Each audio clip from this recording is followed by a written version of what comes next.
Good morning, Mike Miles. Casey. I'm messing with you. Yeah. I'm messing with you. Well, my It's middle Casey. name's Michael. Is it? Yeah. Casey Michael Miles. Yeah, CMM. Okay. First of all, thank you for coming. I think this is going to be a very interesting conversation. I know you're very knowledgeable and you have a lot of experience in the industry of tech in general. But the topic today is AI. I'm sure AI falls into the category of tech, but also in its own category somewhat. So I agree. Can you expand on that for me a little bit? Yeah. So tech in general follows a curve. You know, it's processor speeds, wafer thicknesses, certain functions, and then the application of those functions to devices, consumer goods. Tech also has a software side, obviously, but AI adds machine learning and other behavioral aspects of tech that aren't traditionally on the curve. So historically, I've been in high-performance computing, big data analytics, business intelligence, certified in a couple of those and plenty of installations in those at national laboratories. So the curve was somewhat predictable. We knew what the wafer thickness of the next processor was going to be. I've already, in fact, when I was on the SciNet team, supercomputing infrastructure network engineering team, we already worked on a 400 gig standard. So right now, the interface speeds are 100 gig per second. And that's what's called, it's usually just single fiber optic shot. However, what you can do is you can stagger 4 lasers down the same piece of glass. And because they're staggered, time divisional multiplexing is what it's called, the receiver can receive 4 of those beams of light at the same time. So you easily jump from 100 to 400 gig. So that's standard technology curve and growth. Mm-hmm. And I worked on that standard almost 15 years ago, and we still don't have it yet. Oh, no kidding. Yeah, it was done 15 years ago, but because of how efficiently we use bandwidth today, there's no need. Just like the new Wi-Fi standards, they were done 20 years ago.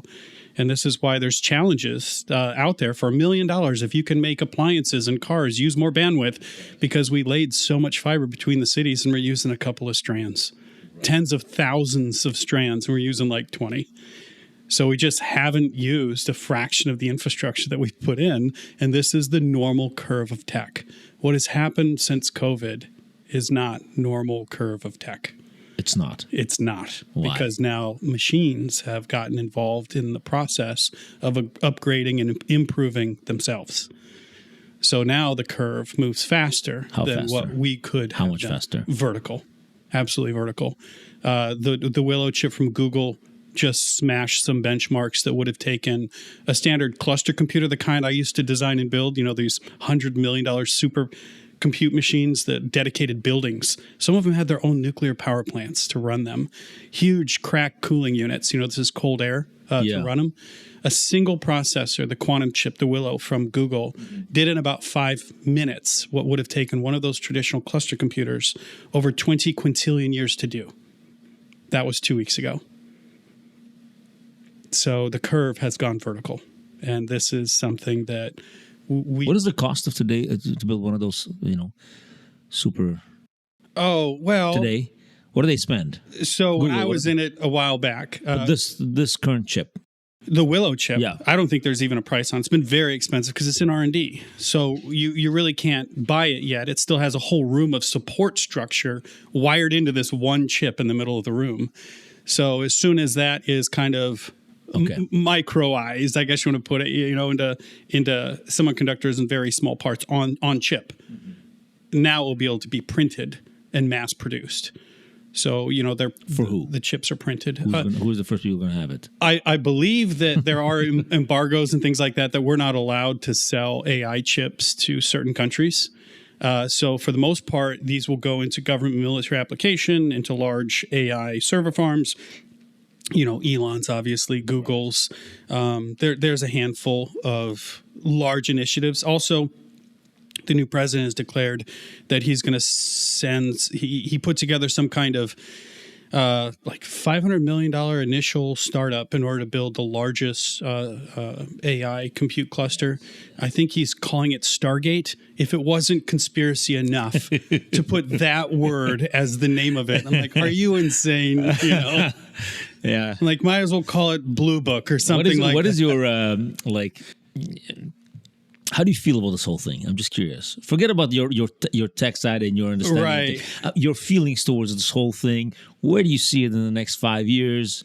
Kind of. I'm split on it because on one hand, I love the tools. I use extensively a lot of them. I use N8N, which is kind of the local framework for creating your own AI automations on your own laptop without having to use the web to access GPTs and things like that. So I've built in TensorFlow, which is one of the most popular machine learning applications. I happen to have a nice laptop that's big enough to take these massive applications. I have a nice Dell XPS.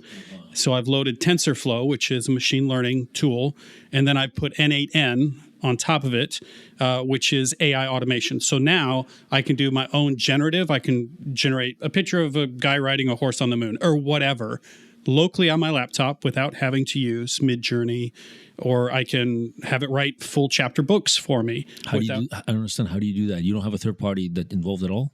No, it's all local on my laptop. I cloud host some of it, so I have access to it from my phone when I'm traveling and away from my computers. But what does that mean? There, you have your own AI that's not tapped from any other third party company. Most of these companies started with an open source core. So that open source is still available for anyone to download and put a pretty face on, you know, a nice interaction with. And I'm a big fan of using AI to code. So I may have sent you a link to my website. Yeah. I haven't coded a word of that. All of that was generated via AI automation. So I just talk to it and say, oh, I want a background canvas of a sunset that I can interact with. I can spin it around. I can raise and lower the sun. And then it outputs the HTML files for me to just paste into my website. But you're not off grid. You're still connected to something. Is your information being leaked anywhere, or are you controlled by any third party anywhere? That's what I'm asking. No, I've downloaded the open source, so I don't use things like make.com. I don't use things like ChatGPT. I've taken your own the website? Functionality of that and I put it in my laptop. I don't host it for anyone but me. I use these tools. I use it to build my web page, to build Android apps. And anybody can do that. Anybody can do that. The easiest way to do it is just to ask ChatGPT how to do it. And it will just tell you. That's how I learned. Awesome. So one Saturday morning, a couple months ago, I woke up and I said, it would be really cool for me to know how to write Android apps. So I asked ChatGPT, what software do I need? It said Android Studio. Can I download it for free? Yes, here's the link. I put it on my computer. This is how it all started, was writing Android apps a couple months ago. So I have a huge background in traditional tech. Like I'm a certified networking engineer in IP technology, IP addresses, routers and switches. And then I built large compute clusters. And then I got a business intelligence certification. So I know how to take IT functions and map them to business needs. So if you're saying, hey, we got to do better at bookkeeping and find more efficiencies, I can take an IT function and map that to your business need. So I can take technology and help you make more money. Of course. So that's my background. And then when AI blew up a couple months back, maybe a year ago, I was on GPT early, Midjourney very early when it was just in Discord. And I was like, this is really interesting, but it needs... What did you find interesting? The fact that it can do tasks that typically humans do. So tech typically doesn't do that. To what extent? Drawing, writing, music, decision making as well. So it can look for patterns in data and make stock picking choices. It can look at patterns in data. Now, keep in mind, all AI is right now is a language model. That's all it is. So everything is a language, though. Research level chemistry, those equations, that's a language. It can learn that. All it's trying to do is guess the next word or the next character. That is the underpinning of what we call AI today. We don't have AI. We have a language model with machine learning pattern recognition in it. Now, when we interact with it, it feels like it's an intelligence, but it's just a pattern, and we are great at finding patterns. Yes. Where would you say, if you could make a distinction between a human and that, where is that fine line? So we do still have some intrinsic qualities to ourselves and some senses to ourselves that the AI hasn't mastered yet. And you think it will? It will eventually. Again, once it masters it, just trying to make a prediction for me. Once it masters it, where is the line? The only line left will be the coldness of its choices. Is there, and this gets into a deeper conversation. I wanted to. Man. Okay, so let's just jump right into that aspect of it. Let's do it. As we see today, especially on the battlefield, AIs are making kill decisions. And this is one of my major concerns because I feel that war should always have a human cost in order for us to avoid it at all costs. So if we can have a completely robot army, there's no human cost and we'll declare war for anything, any little thing. And we can't let that happen because human lives are at stake.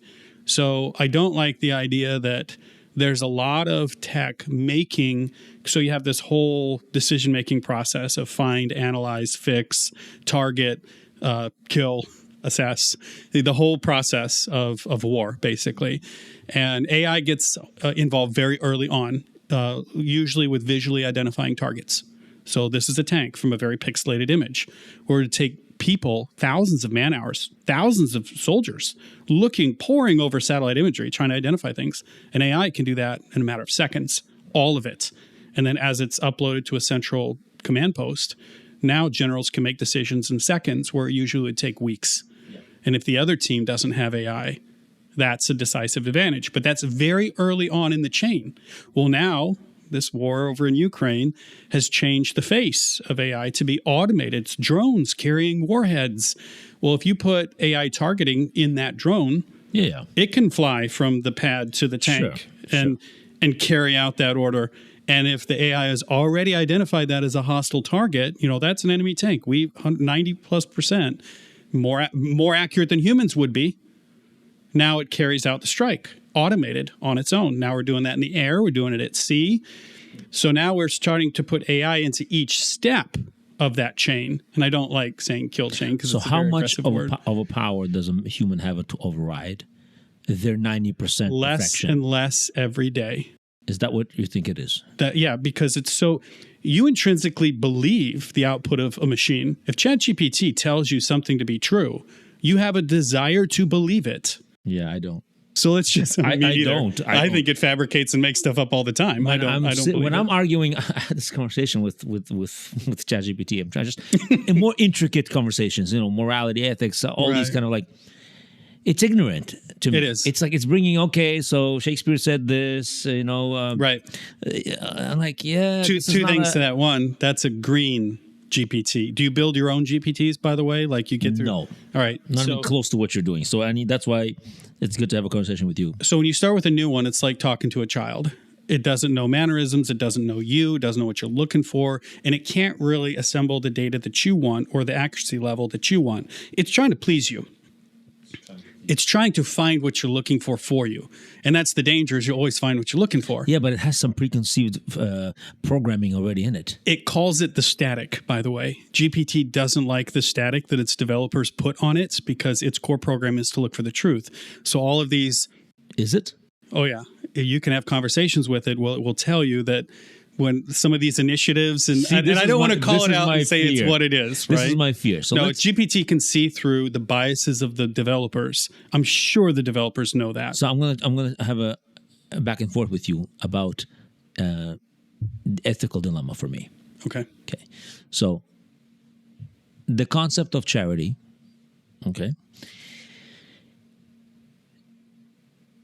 if we go according to, let's say, Hitler's perspective, the strong survive. That's what it sounds like to me. Because if it's looking... He didn't invent that. That was Alexander. Sure. No, I'm talking about like if ChatGPT or AI comes to the conclusion, because the God concept, we can't really fathom. We can't. We're limited infinite. Right? So if we can't fathom it and it can't fathom it, it just uses the data that already exists here without seeing a bigger picture or above nature perspective. The data that we've created. Right.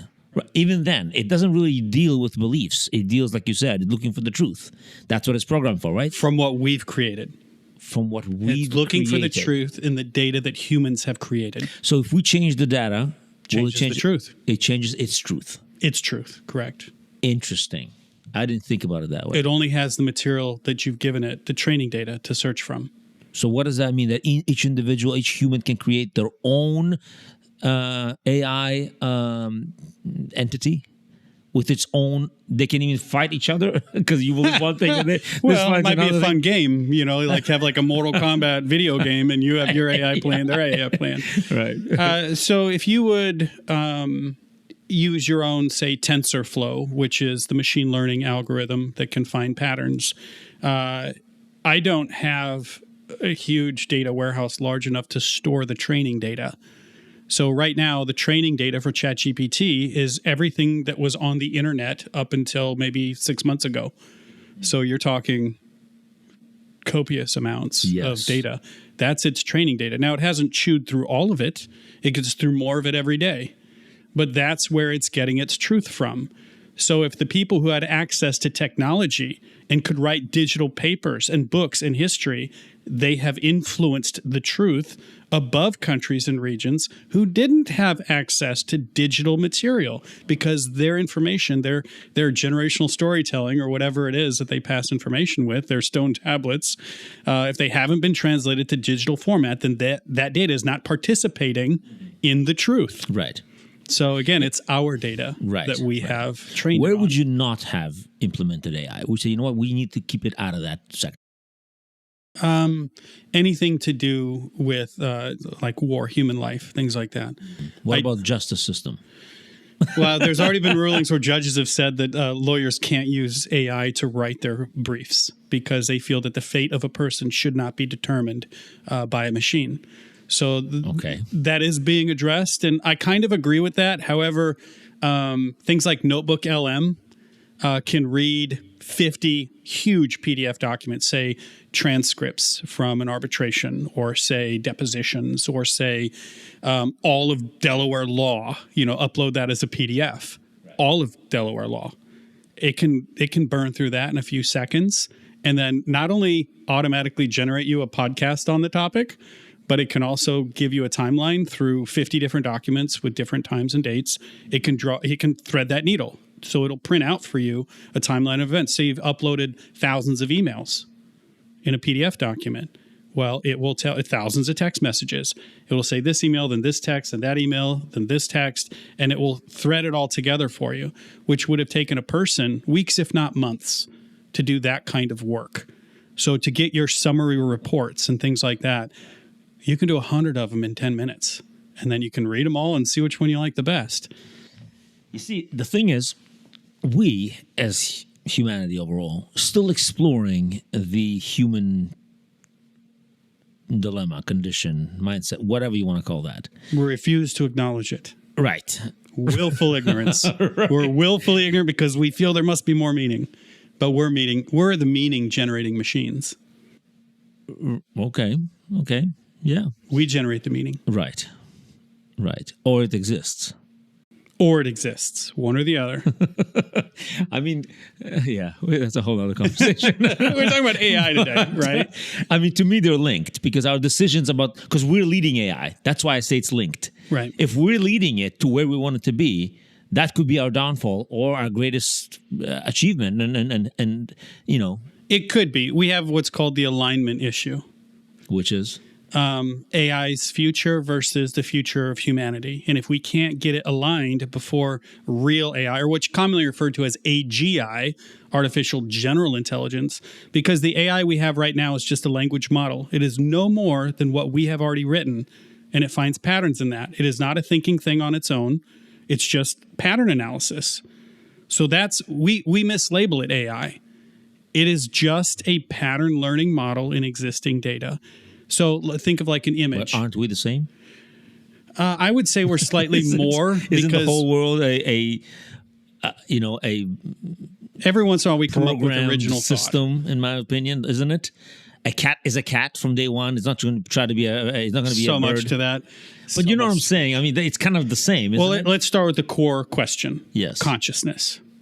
Okay. All right, let's start there. All right.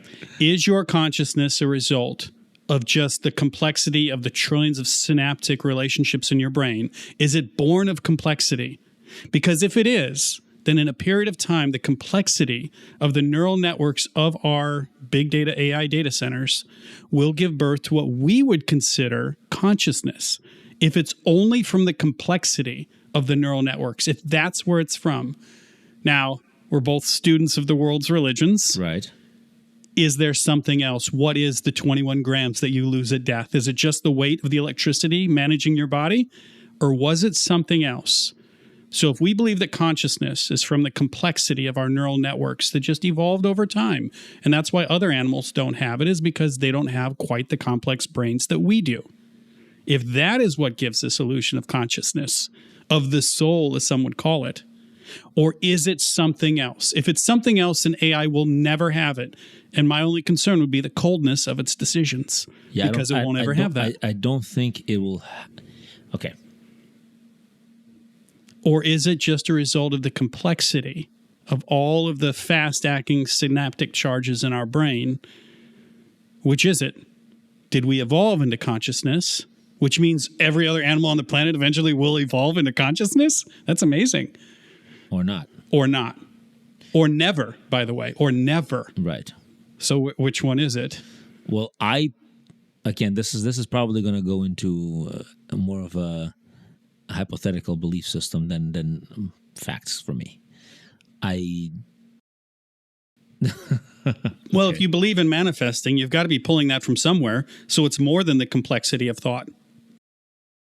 I don't think that I am necessarily, when I say I am, who is I that's thinking, right? It's Yewa. He says, I am. Exactly. Yeah, Was, what a is, and silly always will. question. Exactly. I am. Exactly. Yeah. So that part is not, is this. That's what I've been told since inception. That's what we've been told. Sure. And it makes a lot of sense. Yeah. So for me, that's what I don't know what it is. I don't know how, I'm not trying to. But that's not my job, I don't think. Right. I'm here to experience this existence in this finite body. That's it. Yeah, that's the best way to look at it. Yeah. I'm not going to try to. And have more people owe you than you owe other people throughout this life. The balance of wealth.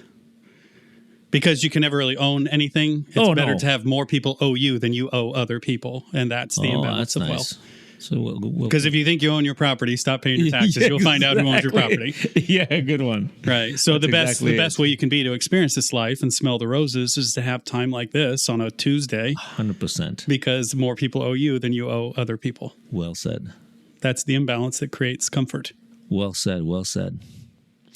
Okay, so it's difficult to understand AI, but we need to have these conversations because we're directing it. Let me jump on your side of this equation because I'm not always contrary. I'm not like a devil's advocate kind of person. Okay. Oh, you're not. So no. I do believe in math and physics, but here's a problem, and this is where Tesla, Einstein, even Newton said, "Leave room for God." So this is what scared them when they come to the realization that if there was a Big Bang, and I know that the new telescope has seen that universes are moving in multiple directions, not all from a center, but let's just say there was a Big Bang because that has been the common theory for a very long period of time.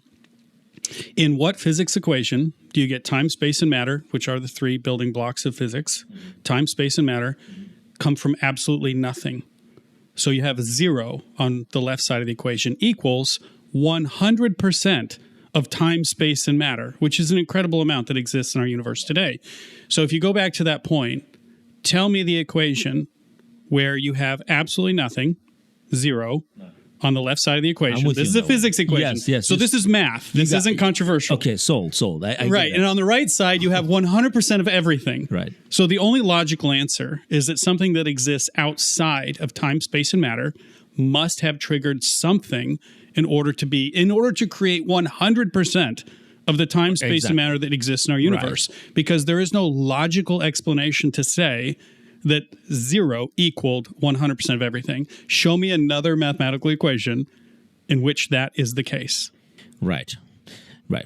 I always say that I don't think there's a mathematical equation for that, but I think that the only way we can, I don't think the approach of the rational, logical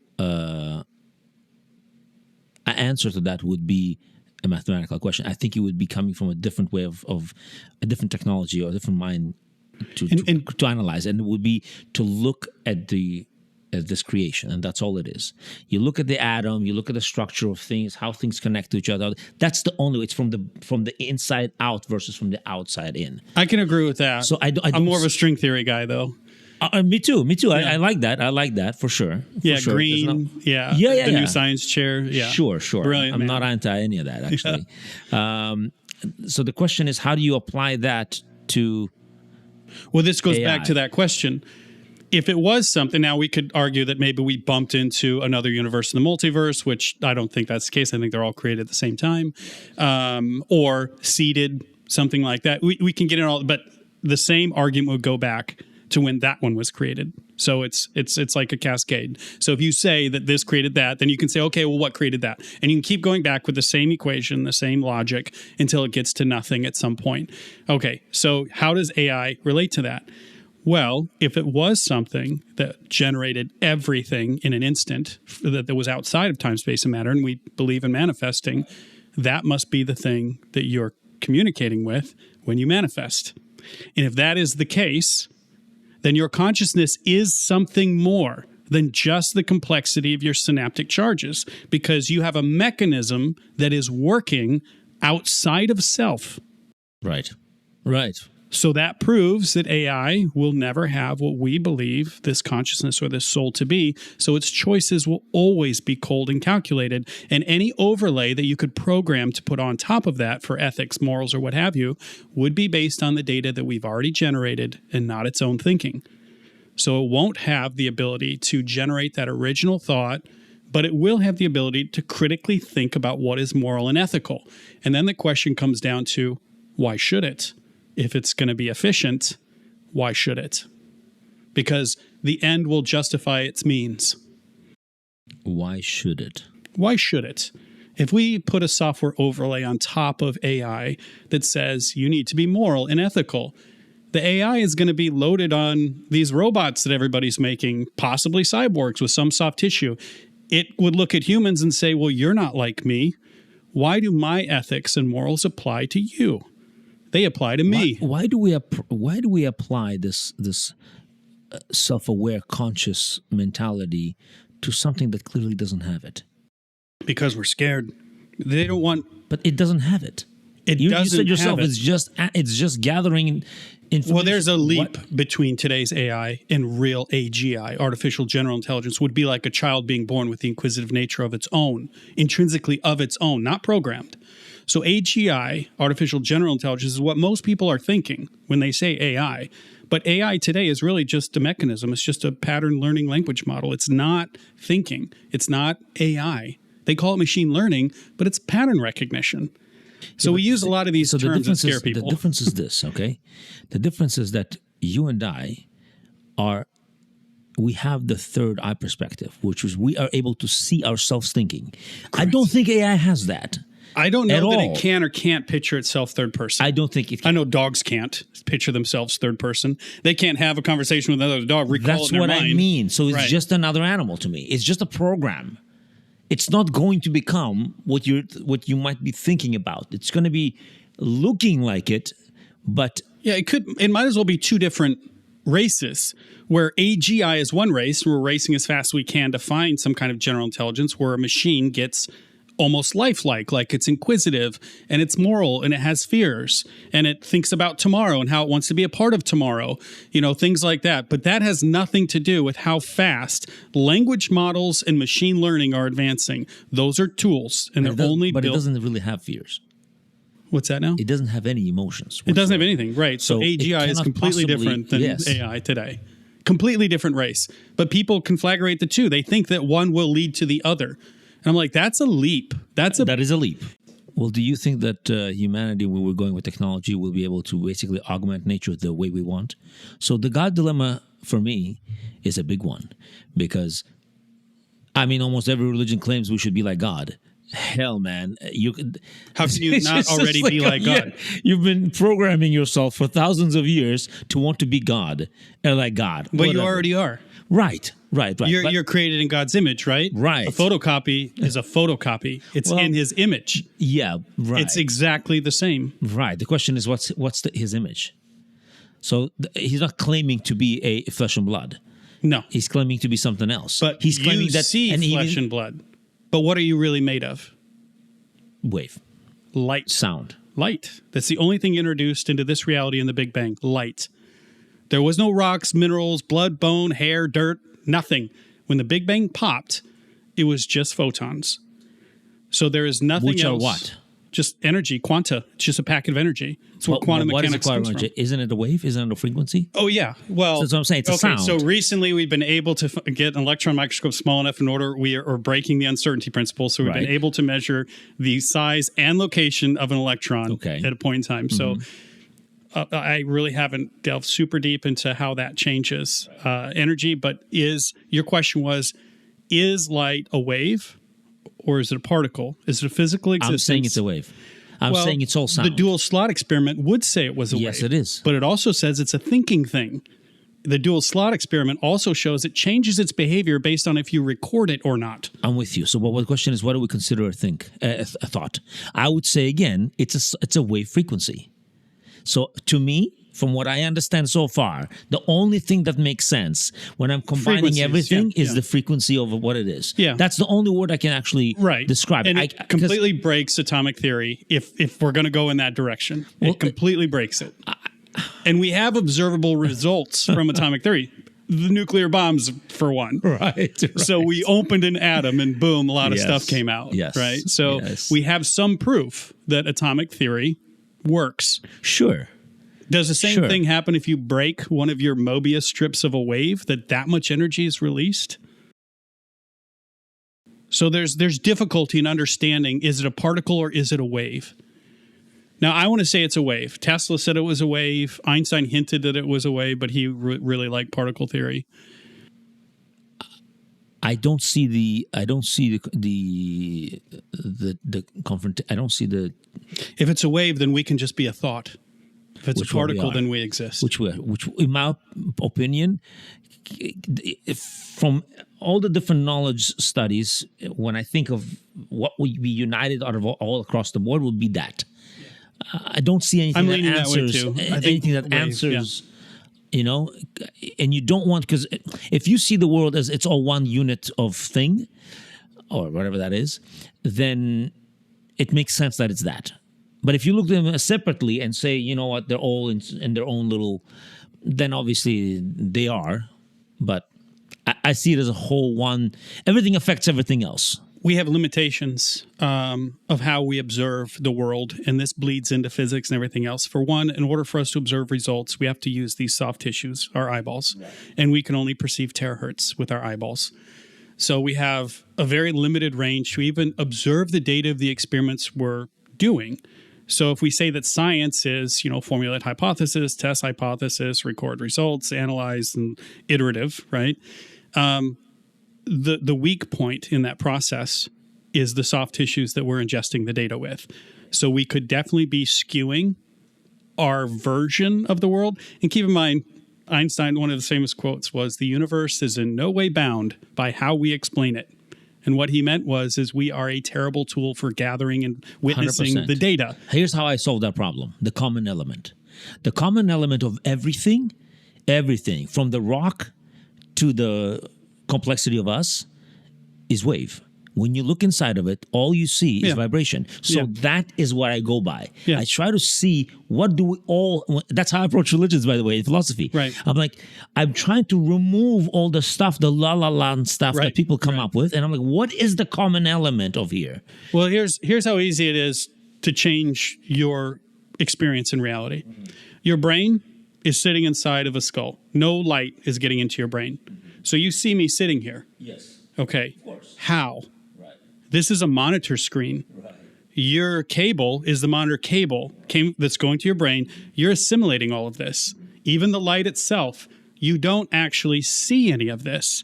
What happens is these waves are coming to your eyes in the terahertz spectrum. Right. They're giving signals, analog signals, down a nerve to your brain, and you're rebuilding this entire picture as if you're watching it on a monitor screen. What if I disrupt that signal? What if I put something else in that signal, like an augmented signal? Now I could look different to you because you're assimilating this reality in front of you based on ones and zeros. So let's bring it back to the AI. If we take what we just Right. talked about Right. and say, would you say that I want to talk about Well, AI is capable of all of that because it's just patterns. right. All of that. Right.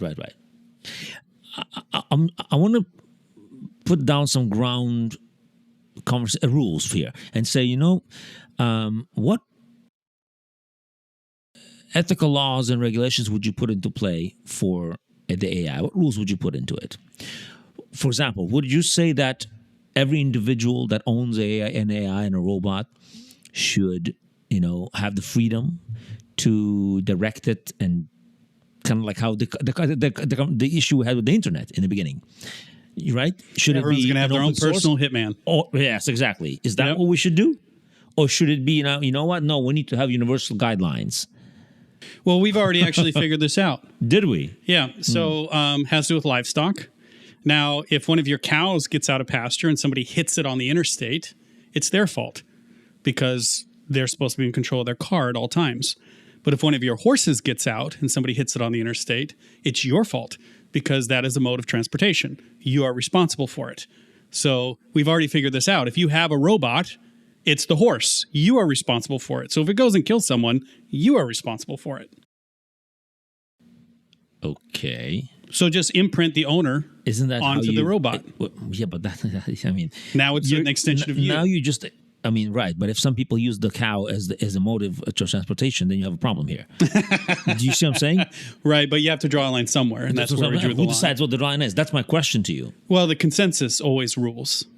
Whose So- consensus? Which religion, which culture, which country? The population of that country, through its legal system, okay. is going to have consensus. So here's what's going to happen. India is going to decide that every It's person... cow sacred. That's my point. Yeah. So every country now, if you have 1 billion people living in one country, 2 billion people, and they're saying, you know what, our people can design their robots the way they want. How's that any different than what it is today? Well, that's International the problem. waters. If you can't solve this issue between us as humans, Right. That's just going to be, it's like, how they say, whatever you see, the problems you see in a marriage, you see it, the small things that are in the beginning that you notice, those are most likely going to be the massive things in the future in Absolutely. marriage. So it's like the same thing as if the small things that we consider small today as in humanity are going to be embellished. But we have a blueprint for it. As an example, Tokyo has a stock exchange. Right. New York has a stock exchange. There's companies on both exchanges. But how they value companies, we had discounted cash flow analysis, comparative company analysis, what have you, how they value companies was different than how America values companies, because they may say family, influence, because the culture's different, government access, the culture's different. However, there are international communities now that say this is how we value companies. If you're going to be on a public exchange in which other people from other countries can invest in you, they need that safety. They need that understanding. So as this AI comes out, say it's in a cyborg or robot form, and you say, well, if you program it to go be a hitman or go rob a bank, all right, well, in one country, they're going to say it's an autonomous thing. It's not you, the person. And in another country, they're going to say it's an extension of the owner. Okay, well, now we'll have a committee to say, okay, internationally, this is how we're going to rule. Is there an international community that decides For what... bank valuations for companies? No, yeah. for AI. Not yet. No, But we really? have a blueprint in order to build something like that, because historically we've done it in other industries. Oh, we've done it in other industries. I see. Yeah. So I'm not too concerned about when you start having your home assistants, these robotic care assistants, and they go crazy and hurt someone or steal something or go punch a car or whatever. We will evolve with the laws enough to understand that whose fault that is. And really, it'll just come down to money. I see. So would you, at the moment, I mean,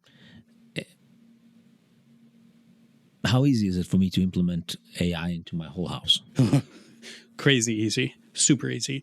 You can replace Alexa's operating system with an AI right now, and then you can just talk to it like we're talking, and it can... But is it a closed circuit? Does it stay here?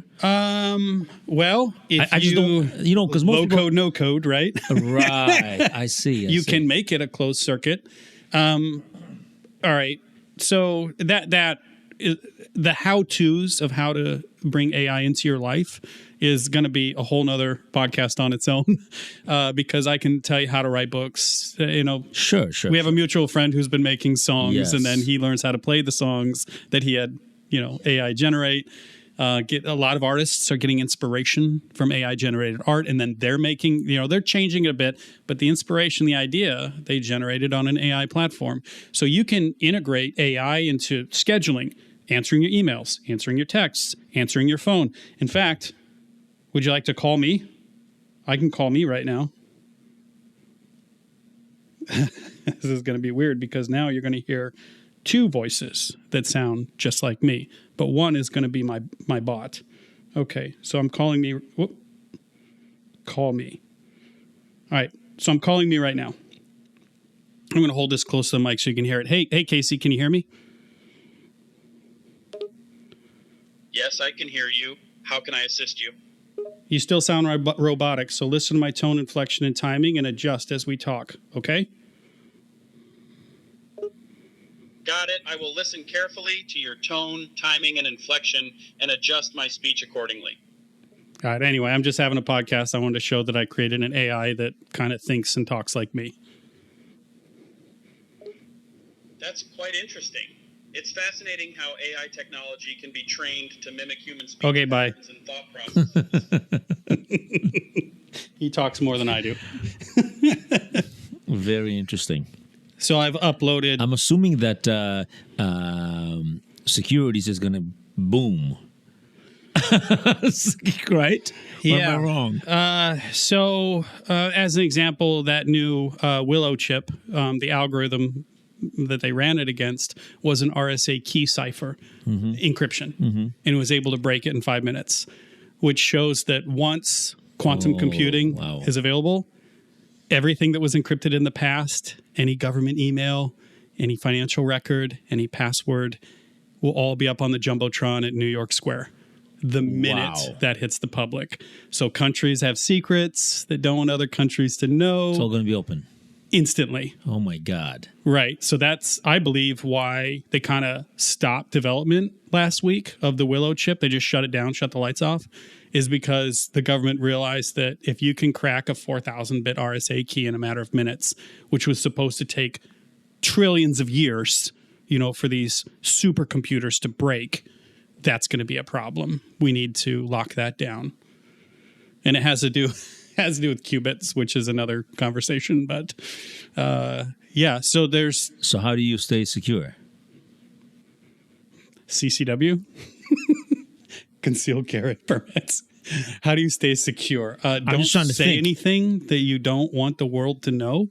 Don't do anything that you wouldn't do if your mom and religious figure of your choice is standing over your shoulder. So basically you're saying the option of good and bad choices is going to be completely gone, because you won't. It's like, nobody puts their hand in a fire if they know there's a fire. Nobody does that. Time for everyone to start being authentic. Yes. Because that is a powerful time for everyone to start being from a authentic. Yeah, because you won't be able to hide anymore. You won't be able to hide anything. Nothing. Yeah. Oh my God. I gotta clean up my act. Everyone does, right? Oh Lord. Be who you are. Okay, say who you are and be who you are, right? Because what happens when every text, every email, keep those thoughts quiet. Keep them all in inside voice. It's only a matter of time before we can decipher those alpha waves anyway and know your inside voice. Kind of a weird dynamic though, the whole thing. You have to be as real as possible, but that thing is as fake as possible, which is really weird. It's That's a really great, ironic, observation. Isn't it? Yeah, it's is. Like the real world. It's as fake as possible. Yeah. It's like in the world of the cyber, the mind, whatever you call that, you can be as fake as you want, be whoever you want, but in the real world, the physical flesh and blood, you have to act, which is interesting. Well, it's consensus again, because what do you care if everyone knows that you're narcissistic? Yeah, but what about the whole concept of shame? You don't... I don't know, man. Shame is external, isn't it? Because you love yourself. You instantly forgive yourself, right?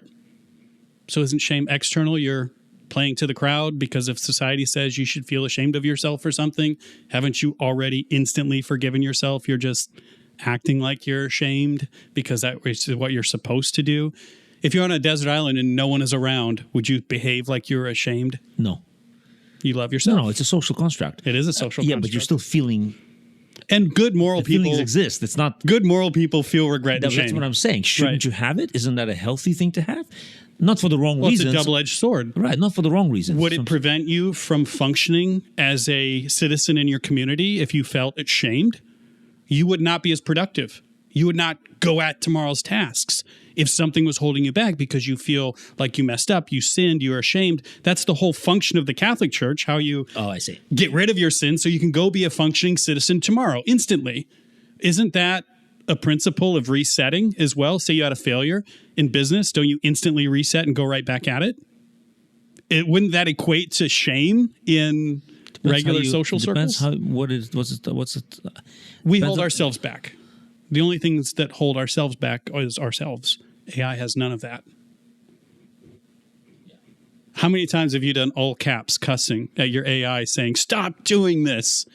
Something to remember, artificial general intelligence will train off of your interactions with language models.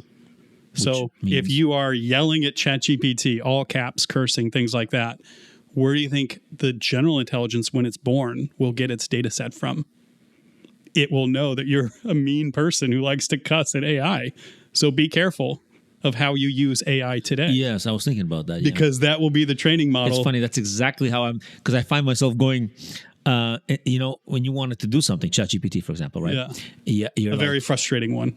Yeah, no. I'm just saying, if I want to quick something. This is how intricate I am, right? I'm thinking, write me a quick paragraph, But then I catch myself like, I'm like, no, speak to it like a person.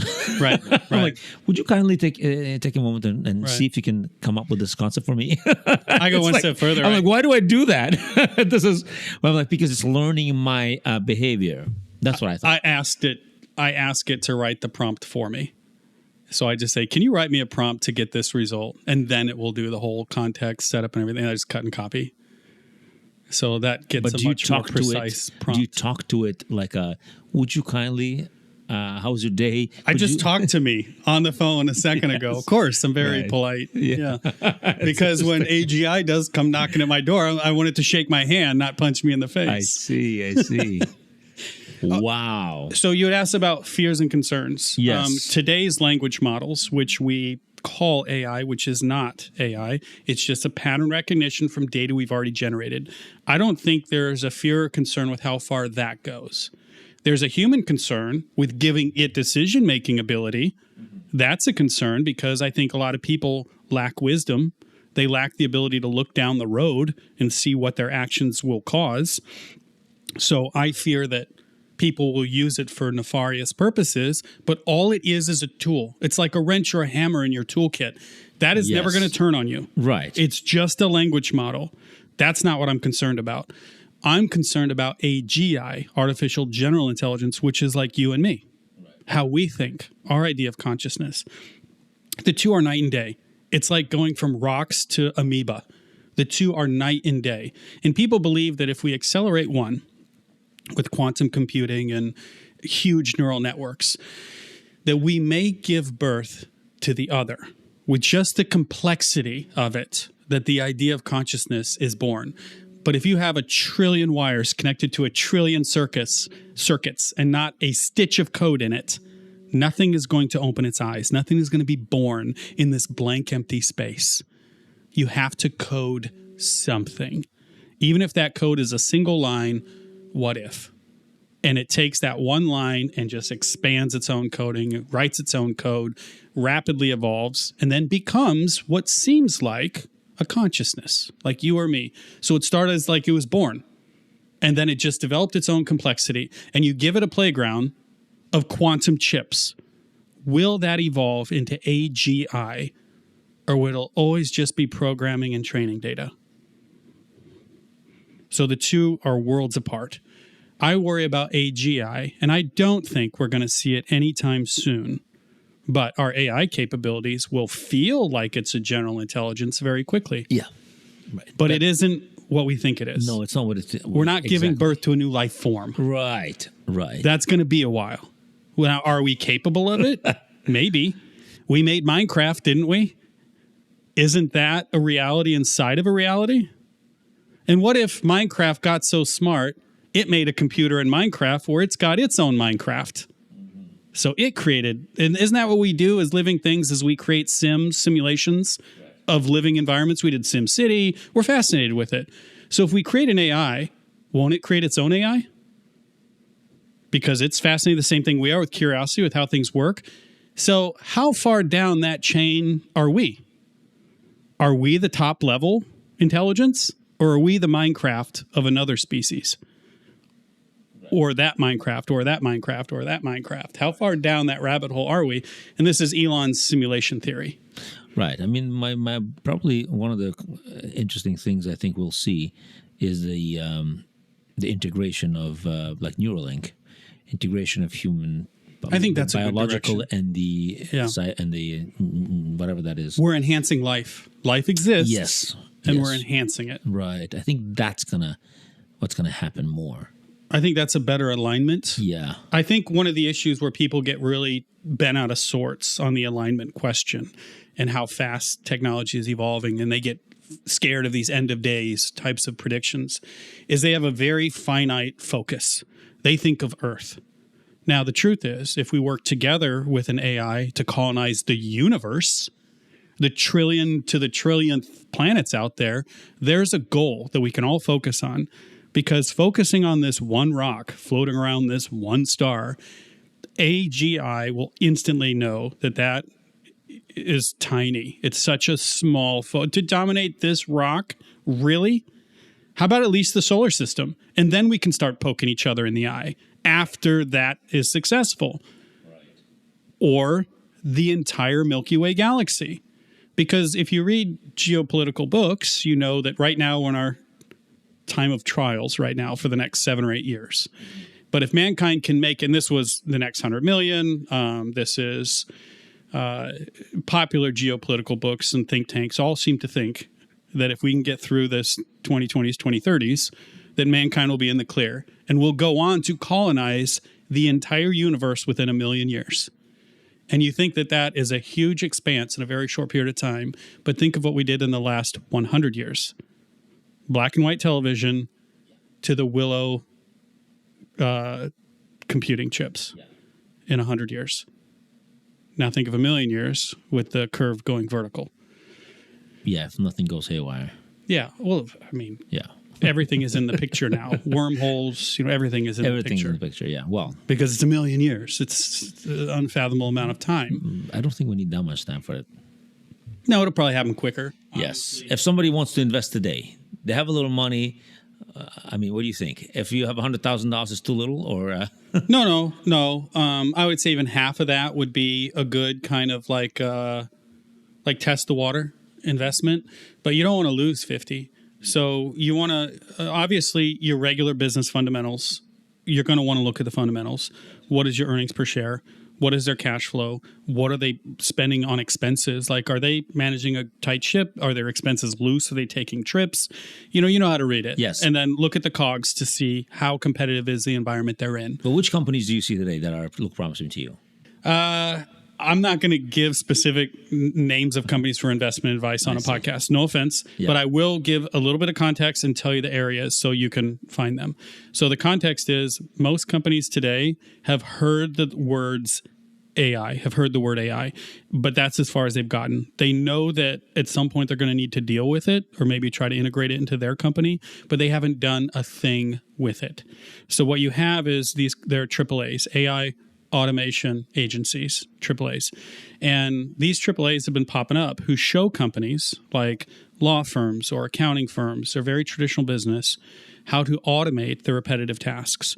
And all of a sudden, they can do thousands of times more work like the next month. So you're dramatically increasing their earnings. So this AAA company, depending on how they write their contracts, I might say I get a percentage of that instead of just an hourly fee. I know of AAAs that have made $4 million in less than 18 months of inception, of starting. 18 months later, they made $4 million because what they're doing is they learn how to use these automation processes like N8N, Make.com, and a host of other ones And they go out and they say, listen, hey, first couple of companies, I want to use you as a guinea pig. I'm going to automate your processes for free. And now you get a couple of under your belt, like you've done this for a bookkeeping company, or you've done this for, a transcription company or something. And you're automating a lot of very boring traditional stuff. But there's tens of thousands of those companies out there. So now you've got a couple under your belt, and now you can start charging for your contracts. So these AAAs, these AI automation agencies, they're going to blow up very rapidly, and they're going to consolidate. And at some point, there's going to be an industry leader, and they're going to go public. That company will be a great investment because it's going to change the landscape of all industries. So whether it's ordering maintenance parts for your fleet of Ford vehicles, AI can do that. Whether it's anything you can do sitting at a computer, I can automate. And think how much time you spend sitting at a computer every day. Yeah. Imagine never having to sit at a computer again, and yet everything you were doing gets done to your spec, exactly how you wanted it, how you would have done it instantly, or whenever that email comes in. So that's automating. You can do that for business as well. Whether it's giving you a negotiation strategy before you go into a meeting, so you can just nail that. It's unfair to compete against AI. Humans can't compete against AI because it's all of our knowledge instantly, as efficient as it can possibly be. So unless you're perfect, you're not going to beat me in a negotiation because I have AI behind me. And it's not because I'm smart. I don't know anything. I don't know a word of coding, not a single word. I wrote 4 apps my Android in a day, and I don't know a word of code. I wrote a VR environment for my son's Oculus headset the same day. I don't know a word of Unity. That's the platform that you program. You know how to properly communicate. I know how. AI. I'm an AI generalist. Yes. I had a couple glasses of wine one night, and I wrote a 10-page manual on how to fly an F-16 fighter jet. And I know where all the buttons are. Your fuel pumps are on the right side under a little clear lid so you don't accidentally shut it off while you're flying. The little gray knob on the front to switch your GPS and radars on. I know where the starter button is to accelerate your, wait till you're at 20% engine speed before you pull away from your parking spot. Where the e-brake is, left side, top left. All the buttons on the stick. So I wrote a manual, or AI, one of my bots, wrote a manual that's accurate. And the funny thing was I go on Google and I look for pictures of the inside of an F-16 cockpit to validate. Now, I liken that to people who had to validate that a Xerox copy was indeed a copy of the previous one when the copy machines came out. Of course, it was accurate. All the buttons were where the book said it was. I matched it against a guide on how to fly it. I think you have a very specific set of skill that enables you to do this, to direct it properly with verbiage and all that. There's nothing I can't be an expert of inside of about an hour. You can't. But I don't think majority of people know how to use it properly yet. That's right. That's what I'm trying to say. But if everyone is an AI generalist, then I wouldn't be special anymore. Right now, people have heard the term. In fact, I was just joking with my wife about this earlier because I haven't done a podcast on AI yet. I've done podcasts on Blue Gene when I was a consultant for IBM Blue Gene in my HPC days. But there wasn't anything outside the Overton window in normal technology. Right now, I have to warn people before I have a conversation about AI about how much I can give them without making them feel scared or insecure or something like that. So this is actually the most open conversation I've had about AI since I started using it almost a year ago. Because it intimidates people. It scares people. It makes it of disbelief when I tell people, like, I did my entire bookkeeping for 3 years and categorized all of my expenses and COGS and then analyzed my market in maybe 3 minutes.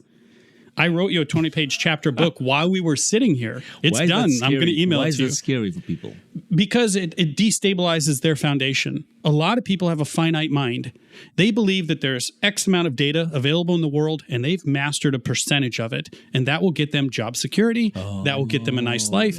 And what happens when I walk in and say, no, you don't know what you don't know? And there is this 99.99% of data you never even dreamt of, but I can give it to you inside of 5 minutes in any format you want. You might write a song about it, I can have a song about it inside of a minute, inside of 1 minute, professionally developed and produced song about whatever topic, about geopolitics during World War I. I can write a song about that. I can also have abstract art you can hang on your wall about that. Any generative can be done. On top of that, I can automate it so that if you wanted to have, say, a podcast, I'll develop a podcast on that. Say you want to have a business and consulting in that field, I can deploy that inside of an hour. So now everything changes. If I told H&R Block that I can have 1 million accountants, CPA agents to answer all their phones and do all the W-2s inside of a week, what would it do to all the employees there that do W-2s? Unemployment would be a problem, much bigger than it already is. So AI automation, again, anything you can do sitting in front of a computer, I can automate. I think you're tapping into something. It's very interesting. I didn't think of it, but you open a new field of a business, of a job. Not just me. What's it called? AI generalist. AI generalists. There's at least 1,000 people in this world that are where I'm at already. And in another year, there'll be 100,000. Yeah. Can I sign up? I'm happy to show you everything I know, but it's going to take a while. Yeah, I'm thinking that you probably need a very strong laptop. It helps. You need to have all your systems in place so that thing can study you and how you want things to function. Then the world is at your oyster. There's a few core things that once you get past them, everything opens up to you. And it's only you start craving more hours in the day. I'm up till 3 a.m. almost every night as it is right now, even last night. 2 a.m. because I had a podcast today where I'm working with these AI automations. So I've already got my book writer done. In fact, I'm emailing you that 20 chapter book that you said that you would like before the podcast started. But if stock pickers, the one for FedBiz Ops, I'm automating all these processes. I'm checking the outputs to make sure that it's functioning the way I want it to function. Again, I don't know how to code. I just keep asking GPT, okay, well, here's copy. Here's the file. Here's my program as it is now, but it's doing this and I want it to do this. Can you output for me the entire file so I can just cut and paste into VSS, Visual Studio? It's one of the platforms for writing applications. So if you want like a .exe installable file that you would download from a professional website, you use VS Code, which is Virtual Studio Code. And it's just a platform for writing programs. Well, I'll copy the coding out of that and I'll paste it into GPT. I'll tell you the behavior. I'll tell it the behavior it's doing I don't want it to do. And then it will give me the entire new file. I'll paste it back into VS, compile, upload, and I'll run it. And if it does what I want it to, then it works. It can write hundreds, if not thousands of lines of code at once. Yeah. I can see how it can do very well in programming and technical stochastics. Books. What about stochastics with stock investing? Raising and falling wedges, things like that.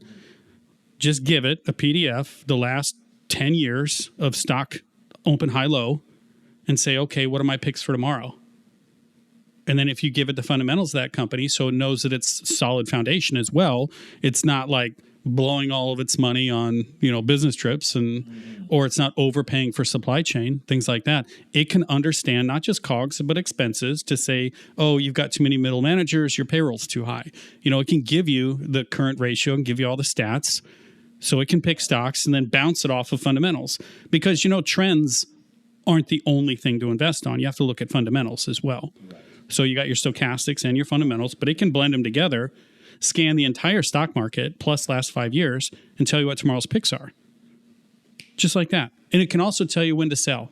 Your sell window will be in 3 days. When it writes you a book, do you read that book? No. Of all the books it's written, it's probably written 50 books. I think I've read 2. And did you like how it written it? Was it how you would one of them it? was so scary I couldn't finish reading it because I have an overactive imagination and I told it to write in the style of Stephen King about some campers that were in the woods and they come across this old Victorian house and there was a storm, chased inside, and then they noticed that the house was almost falling apart and moldy floors, so it's unsafe, let's turn around and leave. To turn around, the front door was gone. It was just a wall there.